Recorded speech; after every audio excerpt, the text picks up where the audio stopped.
লক্ষ্মীপুর এক রামগঞ্জ আসনের চমক দেখালো জামাত।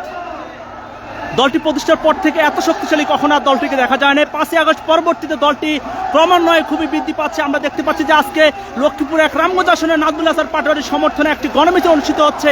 এই মুহূর্তে রামগঞ্জ চৌরাস্তা ঠিক উত্তর পাশ থেকে কয়েক হাজার নেতাকর্মীকে নিয়ে তারা এই মিছিলটি শুরু করেছে। আমরা দেখতে পাচ্ছি যে মিছিল একদম সম্মুখ ভাগে রয়েছেন লক্ষ্মীপুর এক রামগঞ্জ আসনের জামাত মনোনীত প্রার্থী নাজমুল হাসান পাটোয়ারি। আমরা দেখতে পাচ্ছি যে কয়েক হাজার নেতাকর্মীরা আজকের এই মিছিলে যোগ দিয়েছেন। দেখতে পাচ্ছেন মিছিলটিকে মাস পর দাঁড়িপাল্লা নামে তারা অভিযোগ করছেন।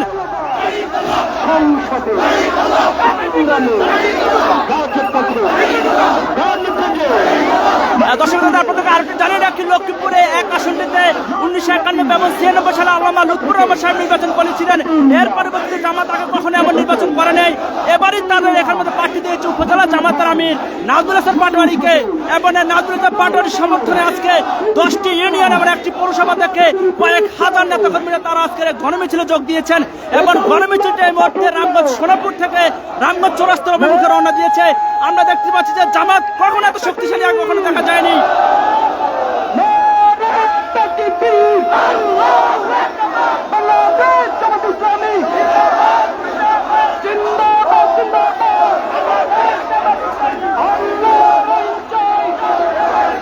প্রিয় দর্শক, আপনাদের জানিয়ে রাখি আজকের এই বেলা 3:30 থেকে তাদের এই গণমিছিল উত্তর একটি সমাবেশ হয়েছিল রামগঞ্জ চৌরাস্তা সোনাপুর চৌরাস্তার মধ্যে। এবং সেই সমাবেশের পরবর্তীতে এখন তারা মিছিল শুরু করেছে।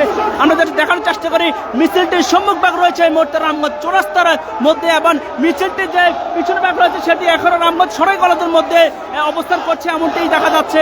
এবং তাদের প্রত্যেক নেতাকর্মীদের গায়ে রয়েছে টি শার্ট এবং রয়েছে তাদের প্রত্যেকের হাতপাল্লা দাড়িপাল্লা প্রতীক এবং প্লে কার্ডগুলো রয়েছে তাদের হাতের মধ্যে।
এই মুহূর্তে মিছিলটি যতটুকু জানতে পেরেছি, মিছিলটি রামগঞ্জ চৌরাস্তার পর পার হয়ে রামগঞ্জের যে রামগঞ্জ পৌরসভার ছাত্র সেখানে কিন্তু এখনো মিছিলের শেষ বা কোনো শেষই হচ্ছে না।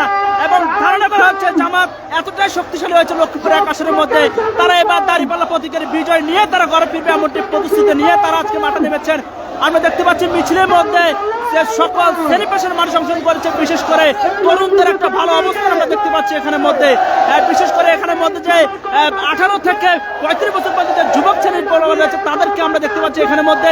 আমরা দেখতে পাচ্ছি মিছিলটি এখনো পিছন পাক রয়েছে এবং সম্মুখ সারিতে মিছিলটি এখন রামগঞ্জের যে চৌরাস্তাতে সেটি পার হয়ে এখন মিছিলটি অবস্থান করছে অনেক দূরে।